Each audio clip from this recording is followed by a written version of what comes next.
although a lot of resources obviously went into Gary's show, I think in some ways that moment where a group of young people organised an event in a bus shelter in Bridgend, and a young man who'd started the week as relatively difficult to work with, led a chorus of peers and older people in a chorus of All You Need Is Love, kind of in a way summed up that sense of ownership and taking control that I hope is at the heart of the things that I'm pointing to today.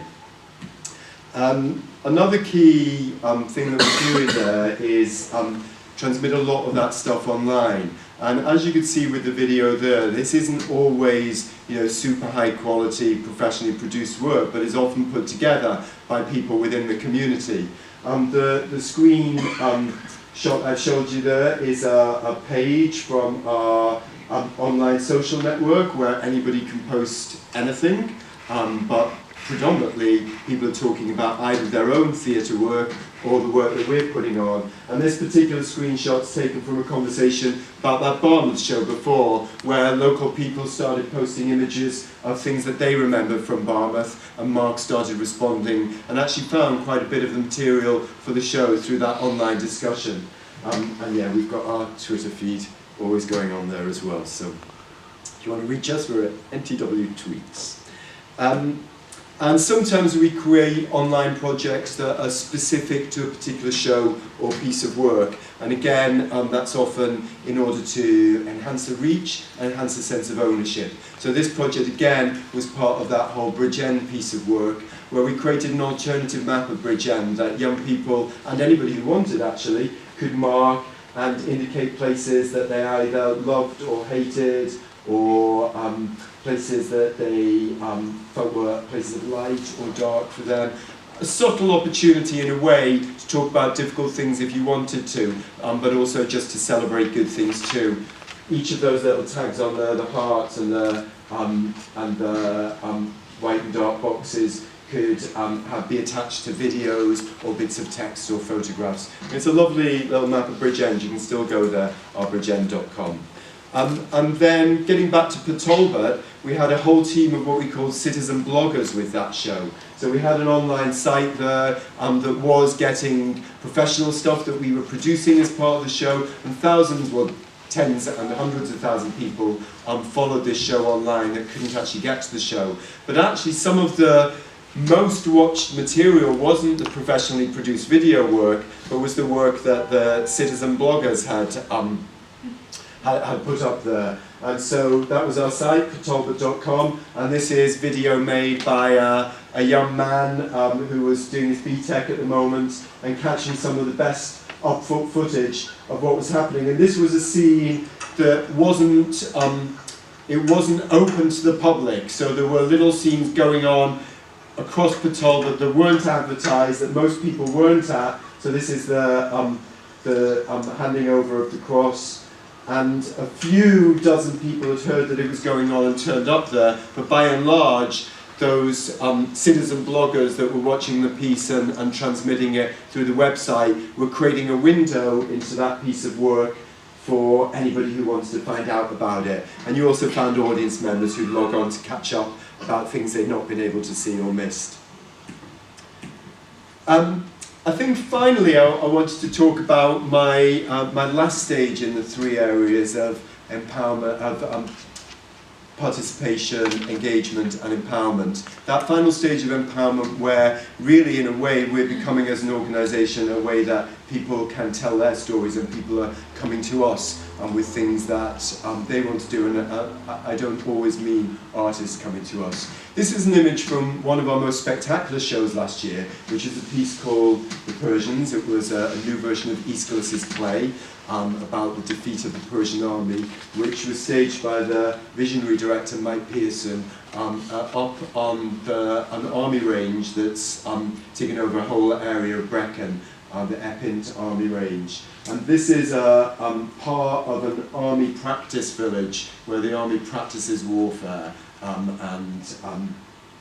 which is usually only seen by soldiers either practicing invading a village or watching other soldiers do the same in training exercises. So for this show, somehow we managed to get permission to take over the site for 2 weeks and to stage East Coast of the Persians there. People have often asked why I think the army said yes to it. I think the reason is that there were people in the army there who felt that it would be a good thing, whatever we agree or don't agree about with particular wars, it would be a good thing if all of us thought more seriously about war. I believe that that's why they let us go up there. It was an extraordinary production. And the text was created by Kate O'Reilly, who's a fantastic poet and playwright. But one thing that some people don't know about Kate, although people from Forest Forge will very much know this, having recently toured her piece Peeling, is that Kate's been visually impaired and has been her whole life, and has a strong history also with the disability arts movement. And so, but she's usually produced that work inside the disability arts world. But she came to us with a project she'd been developing through Arts Council Wales grant called the D Monologues, which stands for Disability and Deaf Monologues. And after the very good work that we'd done together on the Persians, asked if we'd help her stage that as a way of disabled and deaf performers, in a way getting access to the kind of stage and the kind of attention maybe that we were able to offer them. So that was very much an idea coming from a particular community that we're helping to make happen. And another one that we're particularly pleased about there goes back to the story of Butte Town and the project that we had on there. And this is the final one that I'm going to show you. While we were working in Butte Town, we actually had quite a difficult time with the wider Somali community in Butte Town. We had some young Somali artists involved in the show. This is one of them, Ali. And there was an issue at one point about whether or not the stories of that community were being represented in the way that they should in the show, and possibility of a boycott of the show. And we ended up in a huge community meeting with me and a whole bunch of Somali elders talking it through. But as often happens with difficult moments, it turned out to be one of the best things we did in that show, and became a point of real conversation and engagement with that community. And at the end of the So Let's Change, at the end of that production, the 4 young Somali men who had been originally part of it and had nearly had to boycott it and then had been able to do it after all, walked through the door of our office and said, "John, we've got your next show. It's a show about our lives. It's called Dugabe, which means the poem or the song in Somali, and it's about the stories of us today and the difference between images of us like this and the images we see on the news of pirates and kidnappers."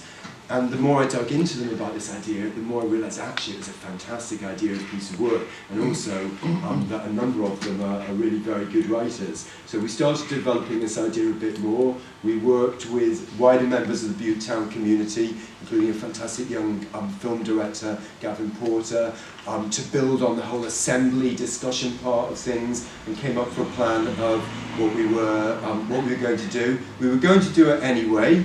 But it was a particular delight for us that a few weeks ago this project was chosen out of hundreds of projects UK-wide for the first Gulbenkian Award for participatory theatre. So Ali and Ahmed and his mates now have the Gulbenkian Award for participatory theatre, and we'll be putting on this piece with us in April 2013. So that's part of our journey from engagement through participation, through, I think, to a genuine sense of empowerment, where people are coming to us with ideas that come from their lives and that we can help put onto stage. We'll also, of course, continue to do productions like the Persians and ideas that have been coming out of international collaborations and through forward-thinking artists. But I think that balance between artistic innovation and true engagement and participation can not only be a productive balance, but actually can fertilise into perhaps the most exciting projects of all. So that's part of my journey over the last year or so. Thank you for the inspiration that you gave me in setting off. I very much enjoy and look forward to spending some time with you over the next 2 days. And I hope that I'll go away as inspired this time as I was last time. Thank you very much.